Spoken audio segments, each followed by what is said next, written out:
What's up, everybody? Welcome back to the podcast. Today, I want to talk about one of my all-time favorite creators, Michelangelo.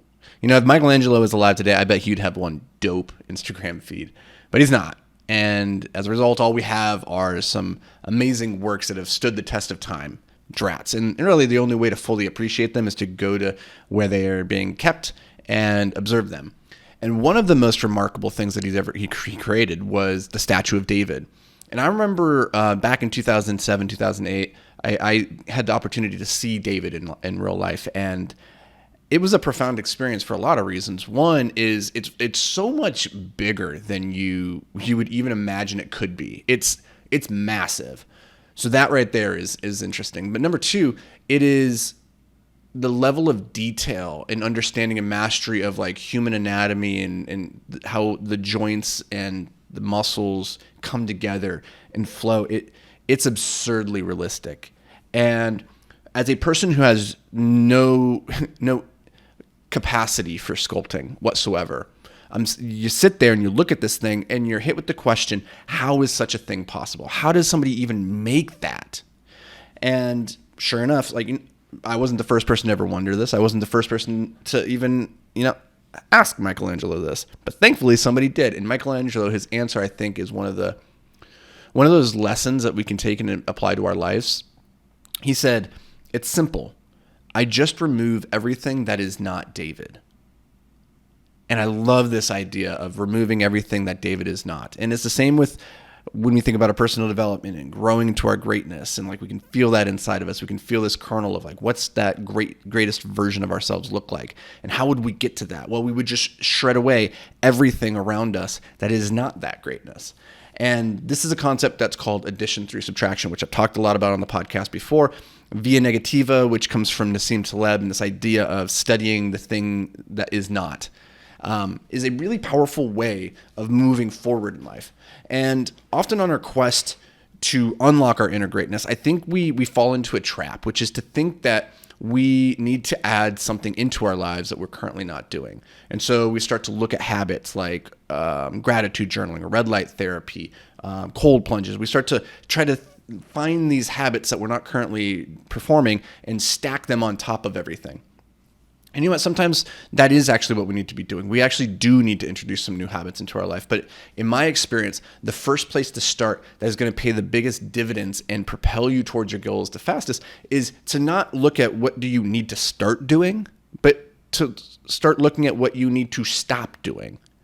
Like, how do you get rid of those things that are holding you back, or that block of stone? You don't need to add more stone to get David. You take stone away to get to the core of who he is and where he is in that block. So I want you to imagine that you're a car.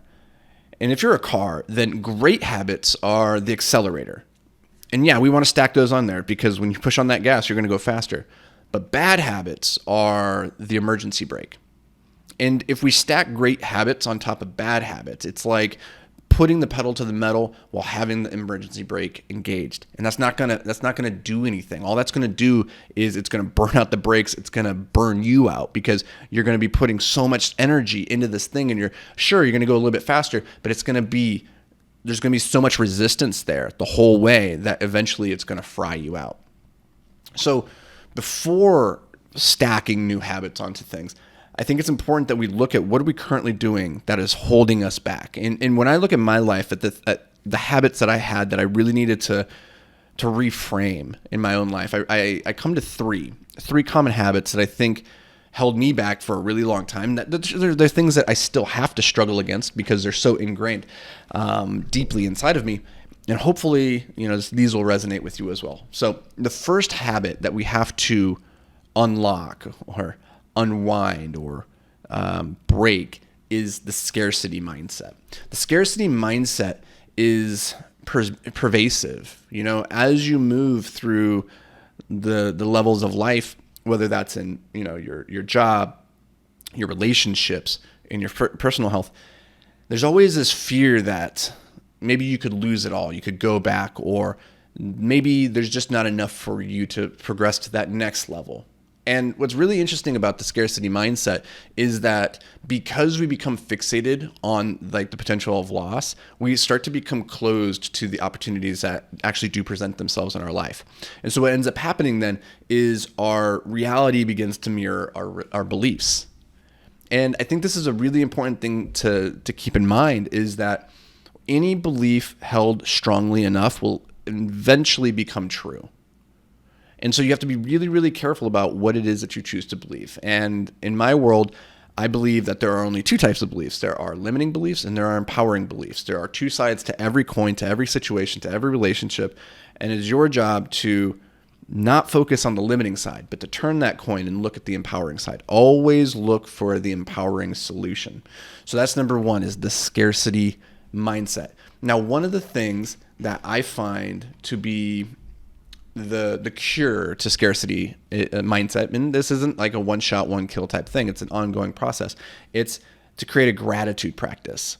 Now, gratitude practices have been bastardized, I believe, in the last handful of years. And I've done this myself. I've created gratitude practices that became nothing more than to-do lists to be checked off. And in that process, I never felt the gratitude. I was just going through the motions, checking the box. And it's really important to realize that gratitude, and the purpose of the gratitude practice isn't just to think about the things that you're grateful for, to acknowledge them, but to feel the gratitude. And I don't have a solution to help you work through how exactly to tap into that. It's different for everybody. For myself, it's been a journey, because I'm not typically one to spend time reflecting on gratitude or to feel a lot of gratitude in the day-to-day life. I tend to accomplish things and then just move on to the next. And so I don't have a lot of time spent typically reflecting and absorbing that gratitude. So this is a personal journey that you're going to have to go on to figure out for yourself, unfortunately. Okay, so habit number 2 is prioritizing the urgent over the important. And this is a hard one, because there are so many tasks, so many things in our life that are vying for our attention on a day-to-day basis. And the things that tend to scream the loudest at us tend to be the most urgent. And in my experience, the urgent things often are not the most important. And we've talked about this so much in previous episodes, that the goal isn't to do more, isn't to like produce more, it's to do less but better. And the only way that we can do that is by focusing on the important things and not falling into this trap of just taking care of what's urgent and putting out the fires day to day. And I know this is hard, because urgent things, they crop up and they feel like suddenly, because they're urgent, that they have a timeline that is right now, that therefore you must tackle them. But I would encourage you to consider this, is that not everything that demands your attention deserves your attention. Okay, not everything that demands your attention deserves your attention. So be very, very intentional about where you place that, because one of my favorite quotes of all time comes from Peter Drucker, who said, "There is no greater waste than to do with excellence that which shouldn't be done at all." Now, I'm not saying the urgent things shouldn't be done, but I'm saying that they should never come at the expense of the important, which I find is more often than not the unfortunate truth of the reality, is that we do end up sacrificing the important for the urgent. And in my experience, that is just a fast track to feeling perpetually busy, but never actually effective. All right.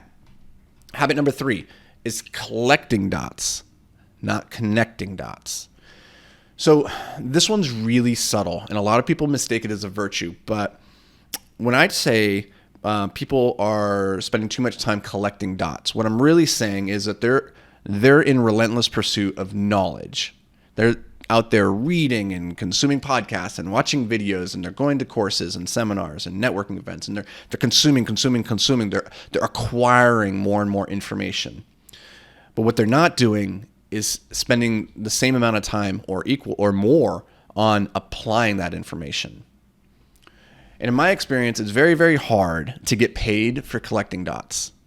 But it's surprisingly easy to get paid for connecting them. And when I say connecting them, we've talked in the past about how creativity is one of the most important, maybe perhaps the most important skill set in the modern workforce. That it's the ability to take pieces of information and connect them in new, novel, functional ways. That's what really propels you forward in your career and in life and in business.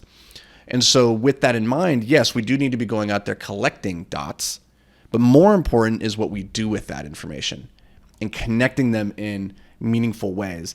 And for me, the way that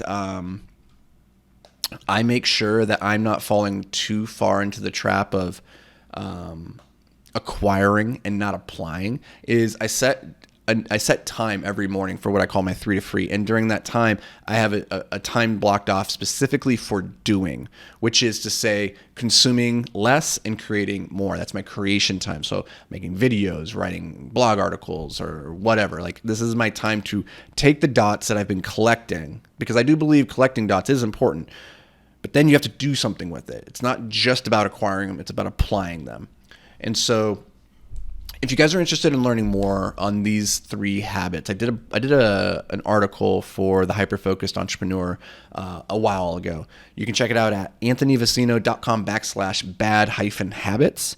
And I break down these 3 habits in a little bit greater detail, share some stories and some tips and tricks that you can use to maybe break these, because in my experience, these are like the biggest emergency brakes that are currently being pulled in most people's lives. And if you can disengage this and then you can start layering on the more beneficial, productive habits of your life, then you're going to go into like Mach 10 in no time. So hope you guys found this valuable. If you did, do me a favor, share it with somebody that you think would get a little bit of value out of it. Somebody who is maybe out there collecting too many dots, or they're prioritizing urgent things over the important things, or they're just constantly deploying a scarcity mindset and looking at looking through through the lens of fear and everything. Share this with them. Hopefully they get a little bit of value out of it. And as always, guys, I appreciate you being here. Thank you so much. And I'll see you back here tomorrow. But until then, stay hyper-focused, my friend.